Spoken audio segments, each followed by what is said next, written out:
गोटे छोट पुओ और झील बगीचारे खेलुथिले। छोट पुओटी पाखरे अनेक गुड़िए काचबाटी थिला आउ छोट झीलटी पाखरे अनेक गुड़िए चॉकलेट थिला। छोट पुओ को लोभ आसिला। से छोट झीलटी को कहला, तू ना मोर सबु काचबाटी नहीं जा, पुणी तोर सबु चॉकलेट मते दे दे। झीलटी किछि समय चिंता कला परे छोट पुओटीर कथारे राजी होईगला। छोट पुओटी तार समस्त से काचबाटी गुड़ी को आनिबा निमंते चलीगला।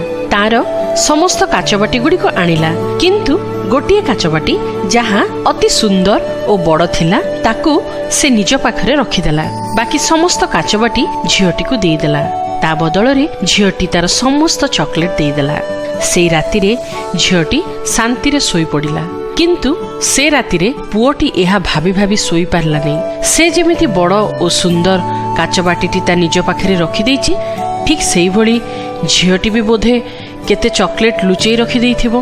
हाँ प्रिय माने, आमे माने जेतेबेले आमर किछि संपर्क रे आमे संपूर्ण विश्वस्त बा सचोट होई न थाउ, आमे भाबी थाउ अपर पक्ष मध्य आम संगे ठीक व्यवहार करिछि कि नाही। देखंतु से संपर्कटा माँ पुओंकर होई थाउ बा स्वामी स्त्रींकर होई थाउ किंबा दुई बंधुंक भितर हेई थाउ। हाँ प्रिय बंधु, प्रभुंक वाक्य आमको यही शिक्षा दिए जे आमे निजर जेपरि निजको भाबी थाउ, ठीक सेमिति अन्य संपर्क गुड़िक भी सेही भली भाबिबा आवश्यक, जद्वारा कि आमे समस्तंक संगरे खुशी रे बा आनंद रे बसवास करि परिबा।